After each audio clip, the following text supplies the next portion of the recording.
Welcome. In this video, I will tell you a horror story. I hope you enjoy it. Horror story name: Fat Pig. There was a young Russian girl who lived with her parents in a small house in the countryside. There were no other children living in the remote area, so she mostly spent her time playing alone in the fields. Their neighbor was a fat man of 50 years of age, who raised pigs on his small farm.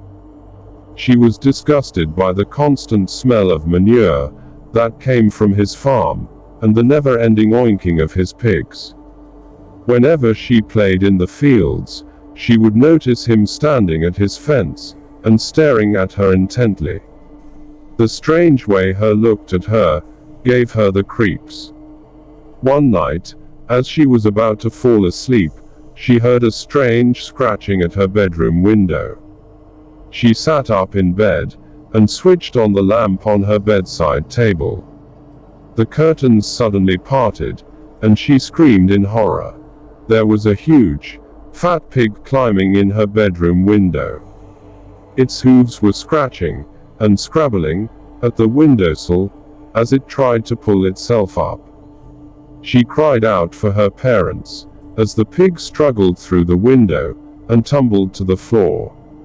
It began squealing, and jumped up onto her bed. The pig's dirty hooves pinned her to the mattress, and it started gnawing at her face, and slobbering all over her.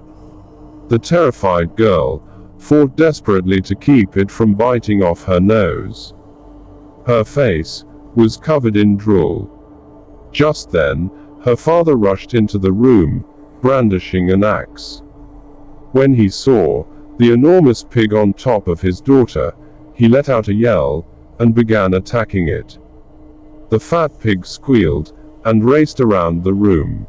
It lunged at the girl's father, and knocked him to the floor with its weight. The axe flew out of his hands. He managed to grab hold of the pig's snout, and poke it in the eyes. It retreated, and began scrambling out the window. Just as it was about to get away, her father swung the axe, and it stuck in the pig's back. The monstrous animal let out a piercing squeal of pain, and escaped into the night. The next morning, their neighbor was found dead in the woods. All of the people in the area were mystified. It seemed as if the man had bled to death. His corpse was completely naked, and there was an axe embedded in his back. Thank you for watching. I hope you liked this horror story. See you in a new horror stories.